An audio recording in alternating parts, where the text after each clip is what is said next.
What is up, chefs, foodies, students? Welcome to Everybody Knows. I'm Anders. I'm so glad you're here. Let's get started.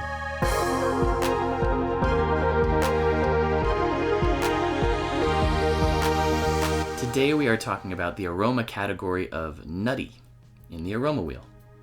The category of nutty includes some aromas from all kinds of nuts and a few kinds of seeds. Nuts can come from trees, shrubs, or the ground, all from plants. Nuts and seeds have aromas caused by compounds like ketones or aldehydes, or by the browning of proteins and sugars from the Maillard reaction. Most nuts and seeds will have fully developed aroma after they've been toasted or heated. And these aromas are often very similar to the woody or spicy categories, depending on the example. Other common descriptors of nutty might be rich, toasty, grainy, or fatty, even though we know that fatty is a taste and not a smell. Let's have a look at the universal aroma wheel. Here we're looking at the wheel. We see that nutty is this tiny little category right here in between fruity and woody. And as we look closer, we can see that it's broken down into a few general descriptors for types of nuts. So we have a floral category, an herbaceous category, and an earthy category.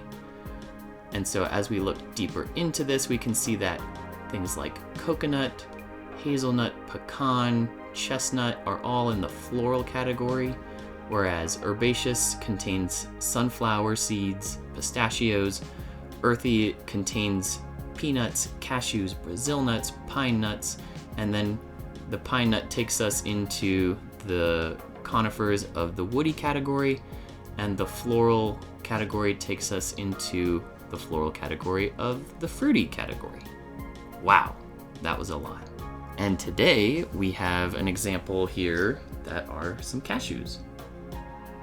They don't give off a ton of aroma just on their own. To be toasted would really bring them out, and then once you actually start chewing them, you would get a lot more of the aroma.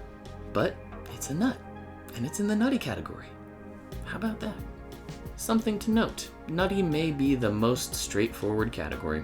The only complexity is that there are some ingredients that take on nutty notes as they are toasted, but they are not actually in the nutty category. So that's interesting. That about wraps it up. Here's what I would like you to do.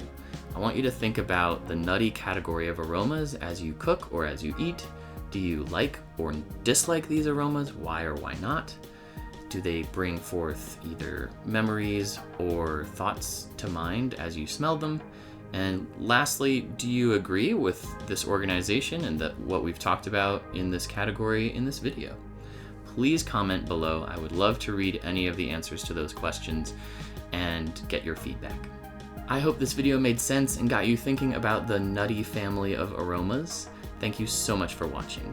If you would like to join the food aroma nerdery, go ahead and subscribe and you'll see my latest videos. And if you would like a hard copy poster or a digital version of this aroma wheel, there will be links in the description. Thanks so much. Bye.